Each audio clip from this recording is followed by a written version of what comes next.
اور سرکار سیدنا عبد القادر جیلانی غوث العظم بغدادی رضی اللہ تعالیٰ عنہ کے یاد میں تقریباً پوری دنیا اپنے اپنے انداز سے خراج عقیدت پیش کرتی ہے، نیاز، ایصال ثواب، بہت ساری باتیں۔ آج میں ایک بات عرض کرنا چاہتا ہوں کہ اللہ کا ولی کون ہے؟ ہم تو انہیں سلطان الاولیاء کہتے ہیں۔ سلطان الاولیاء ہیں کیونکہ اللہ تبارک و تعالیٰ کے مقدس بندوں میں کچھ وہ ہیں جن کو اللہ تعالیٰ نے اپنی محبوبیت کے لیے چن لیا ہے۔ انبیاء اکرام علیہ السلام کا سلسلہ جب ختم ہوا، حضور پاک صلی اللہ علیہ وسلم آخری نبی ہیں، ان کے بعد قیامت تک کوئی دوسرا نبی نہیں آئے گا۔ تو نبیوں کے بعد نبیوں کا جو کام کیا جانا ہے، اس کام کو لے کر آگے بڑھانے والے امت کے وہ صالحین کو اولیاء اکرام کہا جاتا ہے۔ اور ولی ہوتا کون ہے؟ ولی کا کوئی خاص چہرہ، خاص لباس یا کوئی ایسی چیز نہیں بتائی گئی، لیکن قرآن نے کہا ان اولیاءہ الا المتقون، اللہ کے ولی صرف وہ ہوتے ہیں جو متقی ہوتے ہیں۔ اور متقی کون ہوتا ہے؟ متقی کس کو کہتے ہیں؟ تقوی والا، یہ عربی کا لفظ ہے۔ متقی کس کو کہتے ہیں؟ اس کی بہت ساری ڈیفینیشن ہے۔ ایک چیز میں بتاؤں، حضور پاک صلی اللہ علیہ وسلم نے فرمایا کچھ چیزیں حلال ہیں، کچھ چیزیں حرام ہیں۔ حلال بھی سب کو پتا ہے یہ حلال ہے، حرام بھی سب کو پتا ہے یہ حرام ہے، جو واضح ہے، جس میں کوئی شک نہیں۔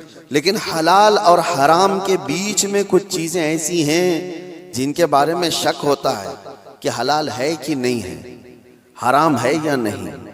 تو فرمایا گیا ایسی شک والی چیزوں کو چھوڑ دینے کا نام تقویٰ ہے، حرام چیزیں چھوڑنے کا نام نہیں۔ حرام چیزیں چھوڑنا تو مسلمان کے لیے ضروری ہے، شراب نہیں پیتا، چوری نہیں کرتا، زنا نہیں کرتا، یہ ساری چیزیں نہیں کرتا، یہ تو مسلمان کے لیے ضروری ہیں۔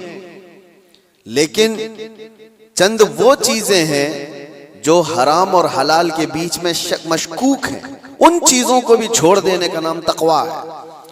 اور تقویٰ دل سے ہوتا ہے، تقویٰ دل سے ہوتا ہے۔ اس طور پر سمجھ لیں کہ ہمیشہ اس کے سینے میں اللہ کا خوف ہو، ہر گھڑی اللہ تبارک و تعالیٰ کی خشیت ہو، اس کو تقویٰ کہا جاتا ہے۔ تقویٰ، اور تقوی کے بغیر کوئی ولی نہیں ہوتا۔ تقویٰ سب سے بڑی چیز یہ ہے کہ تقویٰ کراتا کیا ہے؟ ٹھنڈیوں میں بستر چھوڑ کر کھڑا ہو جاتا ہے بندہ اللہ کی عبادت کے لیے، تقویٰ ہے۔ رات کے وقت وہ جب لوگ سو رہے ہوں، یہ رب تعالیٰ کے حضور کھڑا ہو جاتا ہے، یہ اللہ کا خوف اس کو بستروں سے اٹھا دیتا ہے، یہ تقویٰ ہے۔ اللہ کا خوف اسے ایسی جگہوں کی طرف دیکھنے بھی نہیں دیتا جس کو دنیا عام طور پر دیکھتی ہے، یہ تقویٰ ہے۔ اللہ کا خوف اس کے سینے میں، اس کی آنکھیں محفوظ ہیں، اس کی زبان محفوظ ہے، اس کا دل محفوظ ہے، اس کے ہاتھ پیر محفوظ ہیں گناہوں سے، یہ تقویٰ ہے۔ اور یہ تقوی کے ساتھ ہی کوئی اللہ کا ولی ہوتا ہے۔ اللہ کا ولی وہ نہیں کہ لٹھ چھوڑ کر کے رکھا ہے بالوں کی، 10 انگوٹھیاں پہن کے گھوم رہا ہے، اور کوئی بھی بابا بن کر کے لوگوں کو لوٹ رہا ہے، اس کو لوگ سمجھ لیے کہ اللہ کا ولی ہے۔ اللہ کا ولی وہ نہیں ہوتا۔ سب سے بڑی بات آپ کو میں بتاؤں، حضور پاک صلی اللہ تعالیٰ علیہ وسلم کو چھوڑ کر کے کوئی اللہ تک پہنچ ہی نہیں سکتا۔ بخدا خدا کا یہی ہے در، نہیں اور کوئی مفر مقر، جو وہاں سے ہو یہیں آ کے ہو، جو یہاں نہیں تو وہاں نہیں۔ بے ان کے واسطے خدا کچھ عطا کرے، ہاشا غلط یہ ہوس بے بصر کی ہے۔ حضور کو چھوڑ کر کے کوئی ڈائریکٹ جانے والا راستہ ہے ہی نہیں، نبی پاک صلی اللہ علیہ وسلم۔ اب یہ بات میں کیوں کہہ رہا ہوں؟ کچھ وہ لوگ جو ولی بننے کا دعویٰ کر رہے ہیں، ڈھکوسلا ہے، جن کے ہاں حضور پاک کی شریعت کا کوئی لحاظ نہیں۔ حضور سے اگر محبت ہو تو حضور کی سنت سے بھی محبت ہوگی، حضور سے اگر محبت ہو تو حضور کی شریعت سے محبت ہوگی۔ نبی پاک صلی اللہ تعالیٰ علیہ وسلم کے صحابہ میں صدیق اکبر سے بڑھ کر ولی کون ہے؟ فاروق اعظم کی طرح ولی کون ہے؟ عثمان غنی کی طرح اللہ کا ولی کون ہے؟ حیدر کرار تو شاہ ولایت ہیں، ولیوں کے سردار ہیں۔ تو مجھے آپ بتاؤ، یہ صحابہ میں سے کبھی کوئی ایسا صحابی جو رسول اللہ کی اقتداء کرنے میں پیچھے رہ گیا ہو، کوئی نماز قضا کرتا ہو، شریعت کی دھجیاں اڑاتا ہو؟ کوئی ایک بھی صحابی آپ کو ایسا نہیں ملے گا، ایک بھی صحابی نہیں ملے گا، کیونکہ سب کو پتا ہے رسول پاک صلی اللہ علیہ وسلم کا دروازہ چھوڑ کر اللہ تک نہیں پہنچ سکتا، کوئی نہیں پہنچ سکتا۔ اب میں یہاں پر آپ کو ایک مثال دے دوں کہ بغداد میں ایک بار یہ مشہور ہو گیا کہ ایک اللہ کے ولی دریائے دجلہ کے پاس آئے، بہت عبادت کرتے ہیں، بہت توجہ سے۔ غوث پاک کا زمانہ ہے، سرکار غوث پاک کو جب یہ خبر ہوئی کہ ایک کوئی بڑے ولی آئے ہیں دریائے دجلہ کے پاس عبادت کر رہے ہیں، تو آپ نے کہا اللہ کے ولیوں سے ملاقات یہ اپنے آپ میں ایک عبادت ہے، میں ان سے ملاقات ضرور کروں گا۔ تو سرکار غوث پاک بھی چلے گئے دریائے دجلہ کے پاس کہ وہ اس اللہ کے ولی سے میں ملاقات کروں۔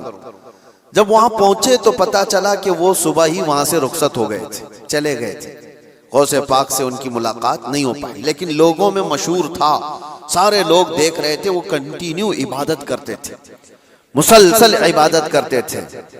تو غوث پاک رضی اللہ تعالیٰ عنہ جب لوگوں سے پوچھتے ہیں وہ عبادت کہاں کرتے تھے، لوگوں نے بتایا وہ جو جگہ تھی وہ ریت پر جو ہے دریا کے کنارے جو ریتی پڑی ہوئی تھی اسی پر عبادت کرتے تھے۔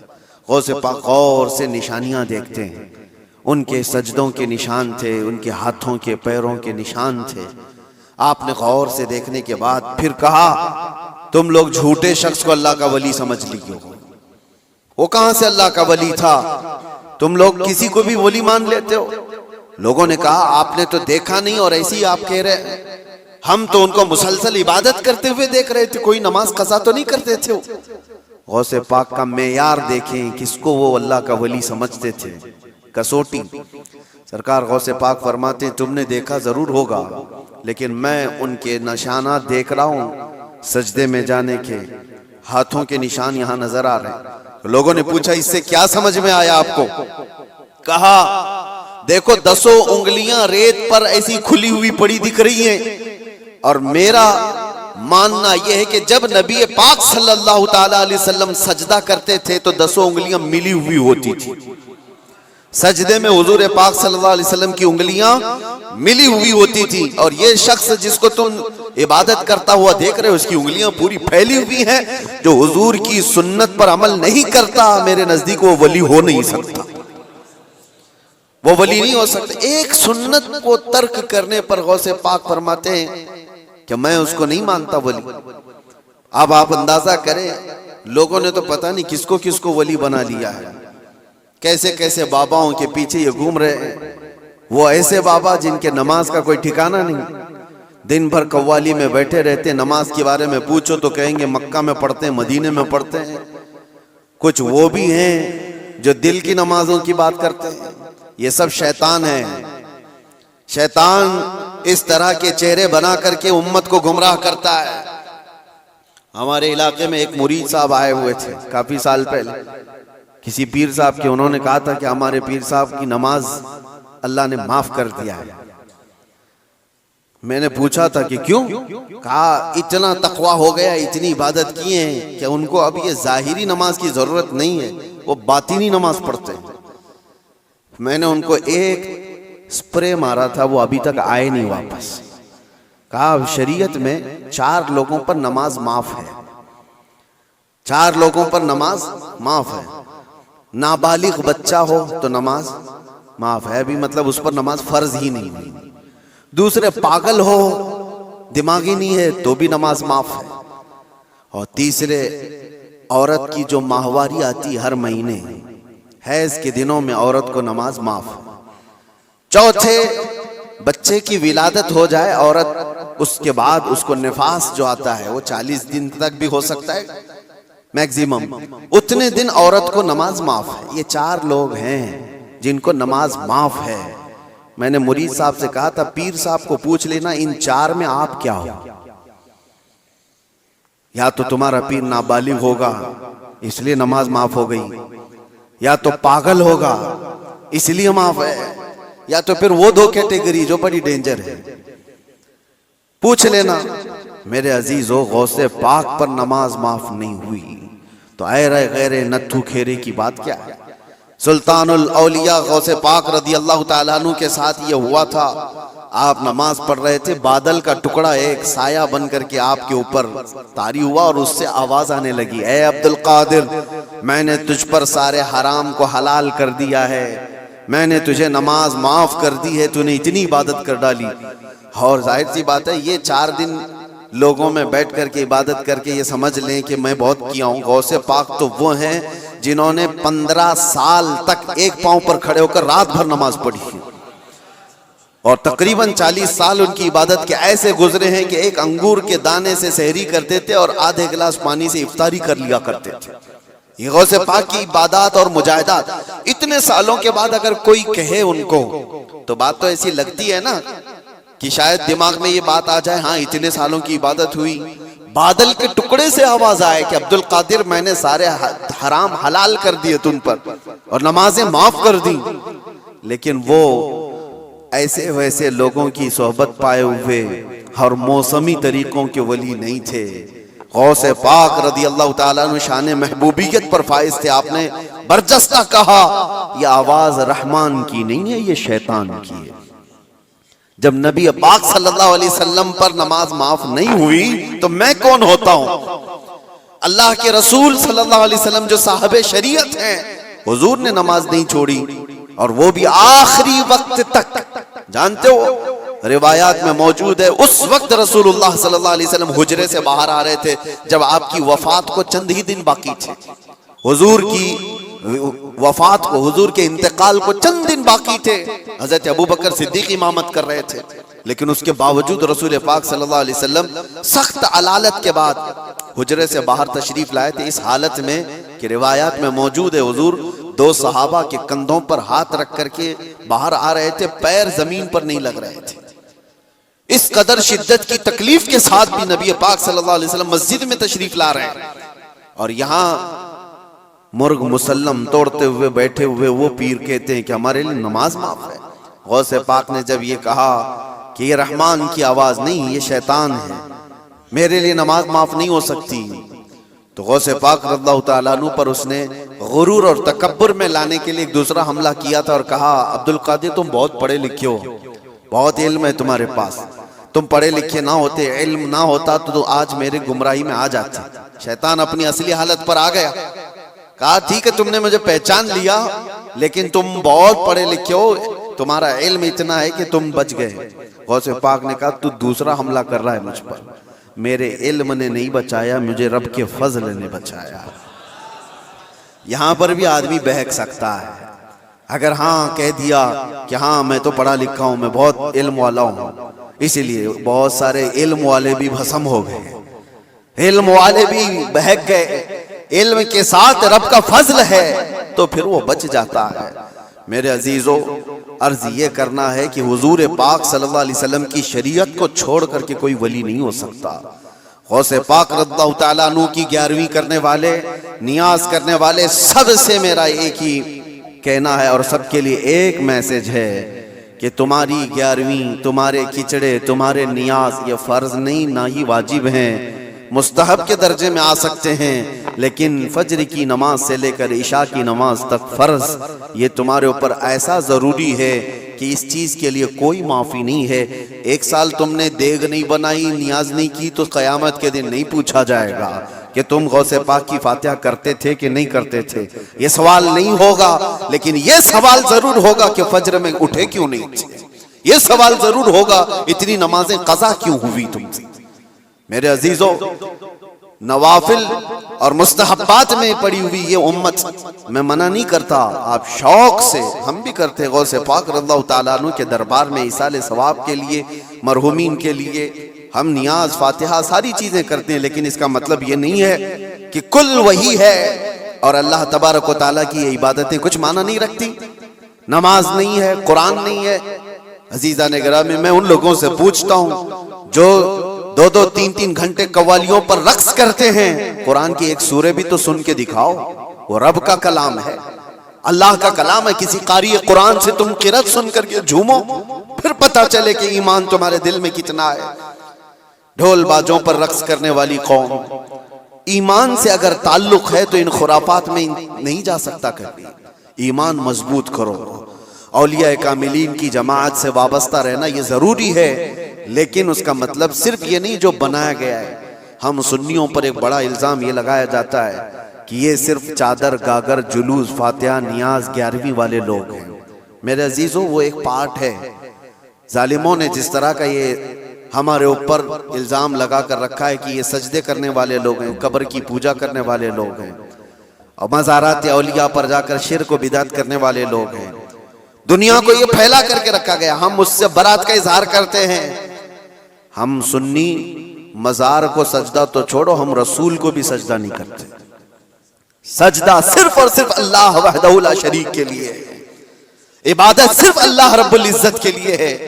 سجدہ تو دور کی بات، جھکنا بھی جائز نہیں ہے، جھکنا بھی جائز نہیں ہے۔ ہم اس عقیدے کے حامل ہیں الحمدللہ، مزارات پر جاتے ہیں تو شرک و بدعت کے لیے نہیں، میرے مصطفیٰ کے فرمان پر جاتے ہیں، حضور پاک صلی اللہ علیہ وسلم کے فرمان کی بنیاد پر جاتے ہیں۔ اور رہی بات اولیاء کاملین کے مزارات پر جا کر دعا کرنا، یہ قرآن سے ہم اخذ کرتے ہیں کہ سیدنا زکریا علیہ السلام، زکریا علیہ السلام اللہ کے نبی ہیں، پتہ ہے بیت المقدس کے امام، قرآن میں ہے 3 پارے میں، سورہ آل عمران، آپ پڑھ کر کے دیکھنا، ان کو اولاد نہیں تھی، 90 سال کی قریب عمر ہو گئی تھی، لیکن اسی وقت بیت المقدس میں حضرت بی بی مریم کو لایا گیا تھا۔ حضرت بی بی مریم کا بھی معاملہ ایسا ہے، ان کی والدہ منت کری تھی، ان کے والد عمران، ان کی والدہ حنا، ان کو بھی اولاد نہیں تھی، انہوں نے منت کی تھی کہ اللہ اگر ہم کو تو بیٹا دے تو ہم بیت المقدس کی خدمت میں وقف کریں گے۔ بیٹا نہیں ہوا، بیٹی ہوئی۔ منت کے مطابق انہوں نے اپنی بیٹی کا نام مریم رکھا اور لا کر کے بیت المقدس میں وقف کر دیا بچپن میں۔ تو کس کو دیا جائے گا؟ جو بیت المقدس کے امام تھے، متولی تھے، حضرت زکریا علیہ السلام، ان کے ہاتھ میں دیا گیا کہ بچی وقف ہے۔ حضرت زکریا علیہ السلام نے قبول کیا اور ایک محراب میں بچی کو رکھتے تھے۔ قرآن میں یہ ذکر ہے، میں بتا رہا ہوں آپ کو۔ اور حضرت زکریا علیہ السلام کہتے ہیں کلما دخل علیہا زکریا المحراب وجد عندها رزقا قالت یا مریم انا لکی ھذا قالت هو من عند اللہ ان اللہ یرزق من یشاء بغیر حساب۔ جب حضرت زکریا علیہ السلام محراب مریم میں جاتے تو کہتے ہیں قسم قسم کے پھل وہاں پر رکھے ہوئے پاتے تھے۔ تو حضرت زکریا پوچھتے ہیں مریم یہ سب تیرے پاس کہاں سے آتا ہے؟ حضرت مریم کہتی ہے سب اللہ کی طرف سے ہے، اللہ جسے چاہے بے حساب رزق دیتا ہے۔ مریم کون ہے؟ نبی نہیں ہے حضرت مریم، ہاں اللہ کی ولیاں ہیں، پاکیزہ مقدس ہستی، لیکن ان کو اللہ تبارک و تعالیٰ نے وہ کرامات سے نوازا تھا، وہ بچپن میں پھل وغیرہ ان کو رزق کے طور پر پہنچ رہا تھا۔ اس کے بعد کی جو آیت ہے اب سنو، اس کے بعد یہ جو واقعہ ہے اس کے بعد کی آیت قرآن پاک میں سورہ آل عمران میں رب تعالیٰ فرماتا ہے ہنالک دعا زکریا ربہ قال رب ہب لی من لدنک ذریۃ طیبۃ انک سمیع الدعاء۔ زکریا علیہ السلام کو بھی اولاد نہیں تھی، تو اسی مریم کے محراب میں کھڑے ہو گئے جہاں بی بی مریم تھی، کہا اے اللہ مجھے بھی ایک بیٹا عطا کر دے۔ ہنالک دعا زکریا ربہ، یہ قرآن کی آیت ہے۔ زکریا علیہ السلام نے اپنے رب سے دعا کی اللہ مجھے بھی ایک بیٹا دے دے، تیری جانب سے نیک و صالح بیٹا عطا کر دے۔ اب یہ دعا تو ہو گئی اور قرآن میں اس کے فوراً بعد آیت ہے فنادته الملائکۃ وهو قائم یصلی فی المحراب ان اللہ یبشرک بیحییٰ۔ اسی وقت اللہ کے فرشتوں نے بشارت دے دی زکریا علیہ السلام کو تمہاری دعا قبول ہو گئی اور یحییٰ علیہ السلام کی شکل میں تمہیں بیٹا ملنے والا ہے۔ اتنی تیز دعا۔ اب میں آپ کو بتاتا ہوں یہ آیت میں کیوں پڑھ رہا ہوں اور کیوں آپ کے سامنے رکھ رہا ہوں۔ زکریا علیہ السلام خود اللہ کے نبی اور جہاں کے امام ہے وہ بیت المقدس ہے، دنیا کا سب سے مقدس ترین مقام۔ اس وقت بیت المقدس میں حضرت زکریا علیہ السلام جہاں عبادت کرتے تھے وہیں پہ دعا بھی تو کر سکتے تھے، وہیں پر دعا کر سکتے تھے، لیکن قرآن یہ کہتا ہے وہ محراب مریم میں آ کر کے دعا کر رہے ہیں۔ محراب مریم میں جہاں بی بی مریم بیٹھی وہاں دعا کر رہے ہیں. اس سے پتہ یہ چلتا ہے کہ اللہ کے صالح بندے جہاں ہوتے ہیں وہاں سے دعائیں قبول ہوتی ہیں.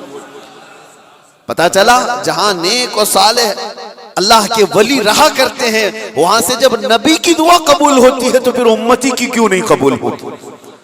اور فوراً دعا قبول ہوئی اور بیٹا بھی ملا. اب یہ لوگ کہتے ہیں غریب نواز کے یہاں جاتے ہیں تو کیا بیٹا ملتا ہے؟ بیٹی ملتی ہے. اولاد مانگنے جاتے ہیں. ظالمو تمہیں پتہ نہیں زکریا علیہ السلام بی بی مریم کے پاس کھڑے ہو کر بیٹا مانگے تھے تو بیٹا نبی کی شکل میں ملا تھا. ہاں یہ نہیں ہے کہ وہ بی بی مریم سے مانگ رہے تھے، وہ اللہ سے مانگ رہے تھے. لیکن جگہ کون سی ہے؟ جگہ کا بھی اثر ہوتا ہے. ہاں ایک بات میں آپ کو بتا دوں کہ جگہ کا اگر اثر نہیں ہوتا تو مسجدیں اور یہ ساری چیزیں بنانے کی ضرورت کیا ہوتی؟ عبادت کرنے کے لیے بھی جگہ ہے، کھانا کھانے کی بھی آپ کے گھر میں جگہ ہے، حاجت میں جانے کے لیے بھی کوئی جگہ ہے، آپ کا ٹریٹمنٹ کرنے کے لیے ہاسپٹل میں بھی جگہ ہے. ہر چیز ایک ایک جگہ پر ہوتی ہے کہ نہیں ہوتی؟ ہوتی. جن لوگوں کا وہ ماننا ہے کہ کچھ بھی نہیں ضروری ہے وہاں جانا یہاں جانا، تو میں ان سے کہتا ہوں کبھی باتھ روم میں بیٹھ کر کے ڈاکٹر سے اپنا علاج کرا لو گے. جگہ تو جگہ ہی ہے، بیٹھے ہو نہیں ہے آپ کو پتہ ہے اس کے لیے ہاسپٹل جانا ہوگا، اس کے بیڈ پر سونا ہوگا، وہاں پر وہ کچھ ٹریٹمنٹ کرے گا. کیا ضرورت ہے پوچھتے ڈاکٹر سے آ جاؤ میرے ٹوائلٹ میں علاج کر لو، یہیں انجیکشن لگا لو. میرے عزیزو گندگیوں میں بیٹھا ہوا آدمی وہ اپنا علاج کرانے کے لیے بھی اٹھ کر کے چلا جاتا ہے. بلا تشبیہ بلا تمثیل میں آپ سے کہہ رہا ہوں کہ ہم پتہ نہیں کیسے کیسے گناہوں میں مبتلا ہیں. یہاں سے نکل کر کے ہم ان پاک ستھری جگہوں میں جاتے ہیں جہاں اللہ کے ولی آرام فرما، اور اس جگہ پر کھڑے ہو کر ہم اللہ ہی سے دعا کرتے ہیں اور پاکیزہ مقام کی برکت سے اللہ دعائیں قبول کرتا ہے. یہ سنیوں کا عقیدہ میں بتا رہا ہوں، ظالموں کا بنایا وہ نہیں پتا ہم کو. سنیوں کا عقیدہ یہ ہے ہم ان پاکیزہ مقدس ہستیوں کی بارگاہ میں اس لیے جاتے ہیں. یہ ایک چیز نہیں ہے، ایسی کئی مثالیں ہیں، کئی مثالیں. حدیث الاسراء والمعراج جو حضور صلی اللہ علیہ وسلم کے معراج کا سفر ہے نا، اس سفر میں ایک روایت یہ بھی ملتی ہے کہ ایک جگہ پر حضور پاک صلی اللہ علیہ وسلم رک گئے. حضرت جبرائیل امین نے کہا یہاں پر آپ 2 رکعت نماز پڑھ لیں. حضور پاک صلی اللہ علیہ وسلم نے وہاں پر 2 رکعت نماز ادا کی اور اس کے بعد پوچھا جبرائیل سے یہ کون سا مقام ہے؟ توجہ. تو حضرت جبرائیل علیہ السلام نے کہا اے اللہ کے نبی یہ وہ جگہ ہے جہاں حضرت عیسیٰ علیہ السلام کی پیدائش ہوئی تھی. بی بی مریم سے حضرت عیسیٰ علیہ السلام کی پیدائش ہوئی تھی. وہاں پر حضور پاک صلی اللہ علیہ وسلم نے 2 رکعت نماز ادا کی. ہاں جگہ کو آپ صلی اللہ تعالیٰ علیہ وسلم نے اپنے نماز کا مصلی بنایا. اس روایت سے میں آپ کو بتانا چاہتا ہوں جہاں عیسیٰ علیہ السلام پیدا ہوئے وہاں ہمارے نبی نماز پڑھے، اور جہاں میرے مصطفیٰ پیدا ہوئے ہو کیا وہ جگہ دعاؤں کی قبولیت کی نہیں ہو سکتی؟ صرف اتنا ہی نہیں میرے عزیزوں، مقدس مقامات کو اللہ تبارک تعالیٰ نے خود فرمایا ہے کہ آپ خانہ کعبہ جاتے ہیں طواف کرنے کے لیے. طواف کرنے کے بعد جیسی طواف ختم ہوتا ہے اس کے بعد سب سے پہلا کام آپ کا کیا ہے؟ قرآن کہتا ہے پہلے پارے میں وَاتَّخِذُوا مِن مَقَامِ إِبْرَاهِيمَ مُصَلَّى، مقام ابراہیم کو اپنی نماز کی جگہ بنا لو. مقام ابراہیم ہے کیا چیز؟ مقام ابراہیم کیا ہے؟ جا کر کے آپ دیکھنا اس میں ایک پتھر ہے جس پہ حضرت ابراہیم علیہ السلام کے 2 پیروں کے نشان ہیں. بس اس کے علاوہ کیا ہے؟ ایک پتھر ہے اس پر ابراہیم علیہ السلام کے 2 پیروں کے نشان ہیں. تو اس پتھر کے پاس رب تبارک و تعالیٰ فرماتا ہے تم اپنی نماز پڑھو، حاجی ہو کہ معتمر ہو کہ خالی طواف کرنے والا ہو، 7 چکر طواف کے بعد مقام ابراہیم پر وہ ضرور 2 رکعت نماز پڑھے گا. 2 رکعت نماز پڑھے گا. ان کو پتہ نہیں جو اعتراض کرنے والے وہ پوچھتے نہیں کہ پتھر کو عبادت کر رہے ہیں لوگ، یہاں پہ پتھر کو سجدہ کرنے جا رہے ہیں. نہیں ظالموں، پتھر کو سجدہ نہیں کر رہے، یہ رحمان کا حکم ہے. رحمان کا حکم ہے، اس لیے حکم ہے کہ وہ پتھر اب افضل ہو گیا جس پر اللہ کے نبی کے پیروں کے نشان ہیں، جس پر کھڑے ہو کر ابراہیم علیہ السلام نے پورے کعبے کی عمارت تعمیر کی تھی، وہ پتھر افضل ہو گیا. اب آپ سوچو پتھر کھڑے ہونے والے نبی کی وجہ سے افضل ہے تو پھر وہ نبی کتنے افضل ہیں. ہاں ان کے قدم کتنے افضل ہیں. ہم تبرکات والے لوگ ہیں اس لیے ہم ان کی نہیں مانتے. ہم تو چھوٹی سی بھی کوئی چیز نسبت کی ملتی ہے تو ہم اس کو احترام سے سر آنکھوں پر رکھتے ہیں. آج بھی بحمدہ تعالی حضور پاک صلی اللہ علیہ وسلم کے منہ مبارک پوری دنیا میں دیکھے تو سنیوں کے پاس ہی ملیں گی، کیونکہ قدر ان کو ہی ہے، اور وہ چاہتے ہیں کہ حضور پاک صلی اللہ علیہ وسلم سے ریلیٹڈ جو بھی چیز ہے وہ عظمت والی ہے۔ اولیاء کاملین کی بات کر رہے ہیں میرے عزیزوں، بہت ساری باتیں ہیں، اب آپ کو میں بتاتا ہوں۔ جو ایک بڑا سوال یہ ہے کہ یہ اولیاء کرام کے لیے کہانیاں گڑھ لیتے ہیں لوگ، کرامت کرامت کرامت کہتے ہیں۔ جو کرامت کا انکار کر رہا ہے وہ قرآن کا انکار کر رہا ہے۔ ہاں، ہر ولی کی کرامت تو قرآن سے میں نہیں بتا رہا، لیکن اللہ تبارک و تعالیٰ نے جو فرمایا وہ آپ کو بتا رہا۔ ہم نے کہا غوث پاک رضی اللہ تعالیٰ عنہ، اب چند باتیں میں سرکار غوث پاک کی بتا کر اس اعتراض کا جواب دیتا ہوں۔ سلطان الاولیاء غوث پاک رضی اللہ تعالیٰ عنہ کی بارگاہ میں ایک عورت آئی اپنے بچے کو لے کر، کہا کہ اس کو اپنے پاس رکھ لیجئے۔ آپ نے قبول کر لیا، بچہ تربیت میں آ گیا۔ غوث پاک کی بارگاہ میں رہنا پلنا کس کے نصیب میں ہو؟ چند مہینوں کے بعد وہ خاتون آئی، اپنے بیٹے کو دیکھا، بہت دبلا پتلا، بالکل کانٹی ہو گیا، ہڈیاں نکل گئی۔ ماں تو ماں ہے، دیکھتی ہے بچہ کیسا ہو گیا، سوکھ گیا، کاٹا ہو گیا۔ تو اس نے دیکھا کہ غوث پاک کہاں ہے، جا کر کے دیکھتی ہے اندر تو غوث پاک کے دسترخوان پر اچھی اچھی غذائیں تھی، کچھ مرغ گوشت وغیرہ رکھے ہوئے تھے، اور یہ بوڑھی عورت کا بیٹا سوکھی روٹی پانی میں بھگو کر کھا رہا ہے، کونے میں بیٹھا ہوا۔ اب ایک ماں کو لگے ہی بات، خود اتنا اچھا کھانا کھا رہا ہے، میرے بیٹے کو پرورش میں رکھیں، کیسا کھانا کھلا رہے اس کو۔ اس عورت نے کہا یہ کیسی تربیت ہے سیدنا عبد القادر، یہ کیا ہے، میرا بچہ تو ایسا ہے۔ آپ نے جواب کچھ نہیں دیا۔ تھوڑی دیر کے بعد کھانا ختم ہونے کے بعد ان ہڈیوں کو ایسے جمع کیا اور کہا قم باذن اللہ، اللہ کے حکم سے اٹھ جاؤ۔ ایک مرغی پھڑ پھڑاتی ہوئی کھڑی ہوگی۔ ہاں، آپ نے کہا کہ جب تیرا بچہ اس قابل ہو جائے تو وہ بھی روز مرغی کھائے۔ اس کی تربیت چل رہی ہے، اس کی تربیت چل رہی ہے۔ جب بندہ اپنے نفس کو مار لیتا ہے تو اللہ ساری طاقتیں اس کو عطا کرتا ہے۔ اللہ کے لیے جب بندہ دنیا چھوڑ دیتا ہے تو اللہ اس کا ہو جاتا ہے۔ تو غوث پاک کی یہ بات بتانے پر ایک صاحب مجھ سے کہہ رہے تھے کہاں سے آپ یہ ساری چیزیں لے کر کے آ گئے کہ ایک بندہ بھی کسی چیز کو زندہ کر رہا ہے۔ انہوں نے یہ نہیں دیکھا کہ غوث پاک نے کیا کہا، اللہ کے حکم سے اٹھ جا۔ گفت ہے وہ گفت ہے خدا بوت، فارسی میں کہا جاتا ہے اللہ کا ولی اس مقام پر پہنچ جاتا ہے کہ جب وہ بولتا ہے تو زبان اس کی ہوتی ہے، کلمہ اللہ کا ہوتا، کلمہ اللہ کا ہوتا ہے۔ غوث پاک کی اس کرامت پر اعتراض کرنے والے، تمہیں پتہ نہیں مردوں کو زندہ کرنا، اگر یہ صرف اور صرف آپ یہ کہتے ہیں کہ اس کی وجہ سے شرک ہو جائے گا، شرک کا عقیدہ، اللہ کا کام یہ زندہ کرنا اللہ کا ہی کام ہے، لیکن اللہ اگر کسی کو یہ طاقت دے دے تو کیا ابراہیم علیہ السلام کا واقعہ قرآن میں نہیں ہے؟ 4 پرندے لے لو، ان کو ذبح کرو، ان کا قیمہ کرو، مکس کرو، 4 پہاڑوں پر رکھ کر کے آؤ، 3 پارے میں ہے۔ اور ابراہیم علیہ السلام نے 4 پرندوں کو ذبح کیا، ان کا قیمہ کیا اور الگ الگ پہاڑوں پر رکھ کر آئے، اور پھر اللہ نے فرمایا ہر پرندے کا نام لے کر بلاؤ، ثم ادعوهن یأتینک سعیا۔ قرآن میں پرندوں کو جب سے ابراہیم علیہ السلام نے پکارا وہ اڑتے ہوئے آئے اپنی اپنی منڈیوں کے ساتھ، اور ادھر جو گوشت تھا وہ پورا جسم بن گیا، اور سب کے سب اپنے اپنے منڈیوں سے جڑ گئے اور زندہ پرندہ ہو کر اڑ گئے۔ یہ واقعہ قرآن میں موجود ہے۔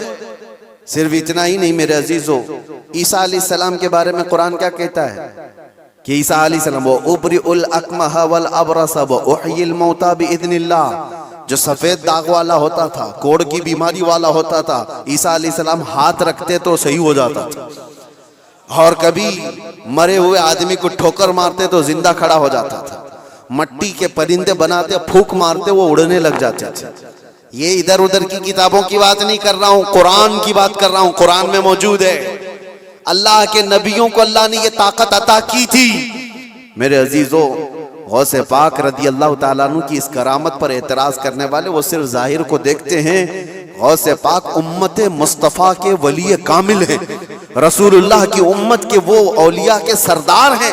اللہ نے ان کو وہ طاقت عطا فرمائی تھی کہ جب وہ کسی چیز کو ہاتھ لگا دیتے تو اللہ ان کی اس چیز کو پوری فرما دیتا تھا۔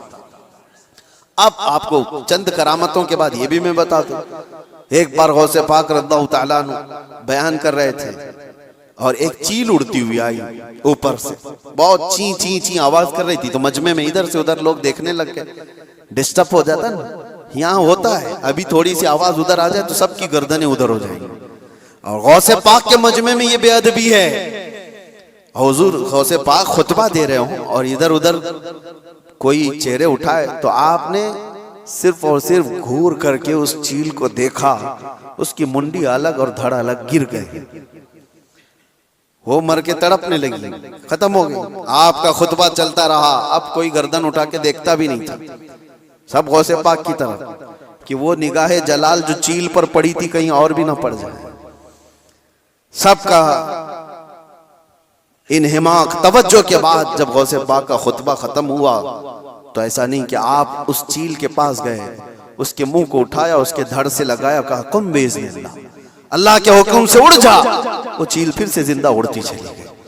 یہ کرامات کے باب میں ہے، یہ کرامات، اس کو کیا کہتے ہیں؟ کرامت معجزے کا پرتو ہے، اللہ کے ولی کے ہاتھ سے ایسا کام جو عام آدمی نہیں کر سکتا، اور یہ خصوصی طاقت اللہ تعالیٰ نے اپنے بندوں میں ان اولیاء کو دی ہے جو متقی اور پرہیزگار ہوتے ہیں۔ اب میں آپ کو بتاتا ہوں، وقت کم ہے، یہ کہتے ہیں کہانیاں ہیں، یہ لوگوں کی بنائی ہوئی داستانیں ہیں، میرے عزیزو تم کو ماننا اور نہ ماننا یہ ہمارے لیے ضروری نہیں، اور نہ ہی ہم کسی کو منوانے جا رہے ہیں۔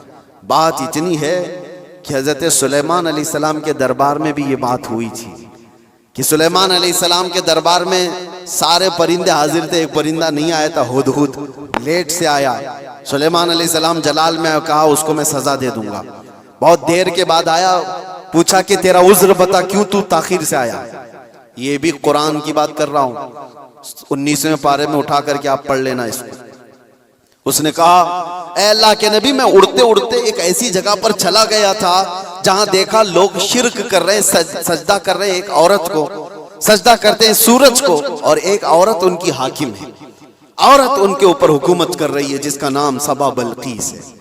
سلیمان علیہ السلام نے کہا اچھا ایسا ہے، تو جا کر کے اب سلیمان علیہ السلام نے کہا میرا خط دے دو، اللہ کی بارگاہ میں وہ سربسجود ہو جائے، شرک کو چھوڑے اور وہ ایمان لائے۔ خط لے جا کر کے دیا گیا، کون؟ پرندہ ہی۔ وہ عورت ماننے سے انکار کر دی، جو بھی معاملہ ہے، اور وہ لڑنا چاہتی تھی، اپنی فوج لے کر کے سلیمان علیہ السلام کے پاس آنا چاہتی تھی، فوج لے کر وہ نکلی، لیکن اس کے ساتھ ایک معاملہ تھا، وہ جس تخت پر بیٹھتی تھی وہ دنیا کا سب سے مہنگا تخت تھا، ایسا تخت تھا کہ سونے اور چاندی سے جڑا ہوا، ہیرے قیمتی اس پہ لگے ہوئے، اور اس تخت کی حفاظت کے لیے 7 دروازے بنے ہوئے تھے، ہر دروازے پر سنتری پہرے دار کھڑے ہوئے۔ سلیمان علیہ السلام کو یہ بات ہدہد نے بتائی، لیکن یہ تو ذکر قرآن میں اس کا نہیں ہے، لیکن سلیمان علیہ السلام کو یہ معلوم تھا کہ اس کا تخت ہے، وہ غیب کی جاننے والے کو ہی نبی کہا جاتا ہے۔ آپ نے صرف اپنے مجمع میں اتنا کہا، سنا ہے بلقیس اپنے ہاں سے نکل، بلقیس کہاں رہتی تھی؟ یمن میں، سلیمان علیہ السلام کہاں رہتے تھے؟ فلسطین۔ آپ ڈسٹینس آج کے زمانے میں بھی ناپ کے دیکھ لینا کتنے کلومیٹر کا ہے، یمن کہاں ہے اور فلسطین کہاں ہے۔ سلیمان علیہ السلام نے اپنے مجمع میں صرف اتنا کہا، کوئی ہے جو بلقیس کے آنے سے پہلے وہ تخت میرے پاس لے کر آ جائے، جو تخت حفاظت میں ہے، 80 گز لمبا، 40 گز چوڑا، چھوٹا موٹا نہیں، 80 گز لمبا، 40 گز چوڑا، اور اتنا ہی موٹا۔ تو سلیمان علیہ السلام نے جب یہ کہا تو کس نے جواب دیا سب سے پہلے؟ وہ بھی قرآن میں، قال عفریت من الجن انا آتیک به قبل ان تقوم من مقامک۔ ایک جن کھڑا ہوا، جنات جو موکل حاضر کرنے کے لیے بابا لوگ چلے کر رہے ہیں، ان کو بھی بیان کر رہا ہوں میں۔ کچھ لوگ یہ سمجھتے ہیں جنات مل جانا چاہیے ہاتھ میں، وہ کر دوں گا، یہ کر دوں گا، جنات ہاتھ میں آ گئے تو پوری بینک لوٹ لوں گا، جن کو لگا دوں گا، تھیلے بھر بھر کے پیسے لا کر دے دے گا، جن کی حیثیت کیا ہے تمہیں پتہ بھی نہیں، کسی دن اٹھا کے تم کو ہی پٹک دے گا۔ جن کیا کہتا ہے قرآن میں ہے، اے اللہ کے نبی میں لا کے دوں گا، وہ تخت میں لا کر کے دوں گا۔ کب تک؟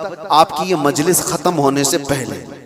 ابھی اگر مجمع میں کوئی مجھ سے کہہ دے کہ حضرت جمعہ کا بیان ہونے سے پہلے میں ایک کام کر دوں گا، تو آپ کو سمجھ میں آ جائے گا کتنا ٹائم ہے، بس 4-5 منٹ کی بات ہوگی۔ اس جن نے کہا، اچھا یہ سننے کے بعد آپ کو بھی لگ رہا ہوگا جن نے کہا ہے تو ٹھیک ہے لا کے دے سکتا ہے، جنات کی طاقت سب کے دماغوں میں بیٹھی ہوئی ہے، جن تو مطلب جن ہے، یہاں سے اڑا ادھر پہنچا، ادھر سے اڑا ادھر پہنچا، یہی دماغ میں ہے نا، کچھ بھی کر سکتا ہے جن، یہ سب کے دماغ میں ہے۔ لیکن سلیمان علیہ السلام نے اس جن سے کہا نہیں، اس سے بھی جلدی کوئی لا سکتا ہے، دوسرا جن نہیں کھڑا ہوا، کیا اس جن کو اتنی طاقت نہیں ہے میں لا سکتا ہوں، دوسرا جن نہیں کھڑا ہوا۔ قرآن کہتا ہے قال الذی عنده علم من الکتاب، کتاب کا علم جس کے پاس تھا، اللہ کا ایک ولی کھڑا ہوا سلیمان علیہ السلام کی امت میں، وہ کہتا ہے اللہ کا ولی جن کا نام آصف بن برقیہ بتایا جاتا ہے، انہوں نے کہا انا آتیک بھی قبل ان یرتد الیک طرفک، اے اللہ کے نبی میں وہ تخت لاؤں گا، کتنی دیر میں؟ کہا کہ آپ کی پلک جھپکنے سے پہلے۔ اور پھر قرآن کہتا ہے فلما رآہ مستقرا عنده، سلیمان علیہ السلام کی بات کمپلیٹ بھی نہیں ہوئی تھی، آپ نے پلٹ کر دیکھا تو وہ تخت وہاں حاضر تھا۔ کون لایا؟ سلیمان علیہ السلام خود نبی ہیں، ان کا پاور اپنی جگہ پر، لیکن لانے والا نبی نہیں تھا، وہ اس امت کا ولی تھا۔ کس امت کا؟ بنی اسرائیل میں ہے، سلیمان علیہ السلام بنی اسرائیل کے نبی ہیں، بنی اسرائیل کے ایک امتی ولی نے وہ تخت پلک جھپکنے سے پہلے حاضر کر دیا۔ 1000 کلومیٹر سے بھی زیادہ کا ڈسٹینس ہے یمن اور فلسطین میں، زیادہ ہے، اس سے زیادہ ہے، اور تخت پلک جھپکنے سے پہلے لا کر حاضر کر دیا۔ اور قرآن کی آیتیں پڑھو، انہوں نے یہ نہیں کہا میرے بازو کی طاقت ہے، میری قوت ہے، میں اتنا پاورفل ہوں، بلکہ تخت حاضر کر کے اس کے بعد سلیمان علیہ السلام نے کیا کہا؟ ھذا من فضل ربی، یہ میرے رب کا فضل ہے، یہ میرے رب کا فضل ہے۔ اب توجہ چاہتا ہوں، سلیمان علیہ السلام کے امتی بنی اسرائیل کے ولی، ان کو یہ طاقت ہے، ان کو یہ طاقت ہے کہ وہ یمن سے فلسطین میں پلک جھپکنے سے پہلے تخت لا سکتے ہیں۔ تو بہرحال سلیمان علیہ السلام سے کئی درجے افضل محمد الرسول اللہ ہیں، بنی اسرائیل سے کئی درجے افضل امت محمدیہ ہے، بنی اسرائیل کے ولی کا مقام جہاں تک نہیں ہے، اس سے کئی درجے افضل رسول اللہ کی امت کے ولی کا مقام ہے۔ اور عام ولی کی بات نہیں، ولیوں کا ولی اور سلطان الاولیاء غوث پاک کا مقام کچھ اور ہے۔ پھر بغداد سے جب وہ یہ کہتے ہیں کہ میں مغرب میں ہوں اور میرا مرید مشرق میں ہو اور اس کا سطر کھل جائے تو میں یہیں سے اس کو چھپا دیا کرتا ہوں، تو یہ بات کوئی غلط نہیں ہے، اللہ نے ان کو وہ مقامات عطا کیے ہیں۔ غوث پاک نے اسی لیے تو کہا تھا اپنے قصیدے میں رأیت نظرت الی بلاد اللہ جمعا کخردلۃ علی حکم اتصالی، میں اللہ کے سارے شہروں کو ایسے دیکھتا ہوں جیسے رائی کے دانے کو اپنے ہتھیلی میں دیکھتا ہوں۔ ہاں یہ قرآن سے میں نے بتایا ہے، لفاظی نہیں ہے جو کہتے کہانیاں ہیں، وہ قرآن بھی تو پڑھ کر کے دیکھ لیں، قرآن پڑھنے کے بعد انہیں سمجھ میں آ جائے گا کہ ولی کی طاقت کیا ہوتی ہے، ولی کی کرامت کیا ہوتی ہے۔ کرامتوں کا منکر یہ قرآن کا منکر ہے، اللہ ان کو ہدایت عطا فرمائے اور ہمیں ہمیشہ اولیاء کے قدموں سے وابستہ رکھے۔ آج ہم کرامت دیکھنے کے چکر میں نہیں گھومے ہیں، میں یہ بھی بات بتا دوں، آپ یہ مت سوچو کہ مجھے یہاں کرامت دکھنا چاہیے وہاں کرامت دکھنا چاہیے، آپ کرامت دیکھنے کے چکر میں ادھر ادھر نہ جاؤ، آپ ولیوں کے تقوی دیکھنے کے لیے گھومتے رہو، ولیوں کی شریعت پر عمل کو دیکھتے رہو تاکہ تمہارے اندر بھی وہ تقوی آ جائے، تمہارے اندر بھی وہ عمل آ جائے۔ ہاں بس آخر بات یہ ہے کہ ہم دعا یہی کرتے ہیں کہ ان اولیاء کے دامن سے وابستہ رہیں، زندہ بھی ان کے قدموں میں رہیں اور مریں تو ان کے آس پاس رہیں، یہ تمنا ہے۔ کیوں؟ اس لیے کہ پتہ ہے ہم بیٹھے ہوئے ہیں کسی جگہ گئے ہیں، کہا مفتی صاحب آئے ہیں، بھیڑ بھاڑ بہت تھی اور لوگ لا کر کے گرمی کی وجہ سے پنکھا لگا دیے، پنکھا چل رہا ہے، ہوا تیز آ رہی ہے، کس کے لیے لگایا؟ ہمارے لیے لگایا، لیکن آس پاس بیٹھے ہوئے سب ہوا کھا رہے ہیں، ان کے لیے لایا نہیں گیا تھا، پنکھا ہمارے لیے لایا گیا تھا، لیکن پنکھا ایسا نہیں ہے کہ ایک ہی جگہ پھینک رہا ہے ہوا، بلکہ آس پاس جو بیٹھے ہوئے ہیں وہ بھی گرمی سے جو بے حال تھے اب باحال ہو گئے، ان کو بھی ہوائیں مل رہی ہیں۔ یہی بات ہے، اولیاء کے آستانوں کے پاس جانے سے اللہ کی رحمتیں جھما جھم برس رہی ہوتی ہیں، ہم گنہگاروں پر بھی وہ چھینٹے پڑ جاتے ہیں اور ہمارا دل بھی چمکنے لگ جاتا ہے۔ اللہ تبارک و تعالی ہمیں تقوی عطا فرمائے، اولیاء کاملین کے واسطے اللہ تبارک و تعالی آخرت میں ہماری مغفرت فرمائے۔ وآخر دعوانا الحمدللہ رب العالمین۔ السلام علیکم۔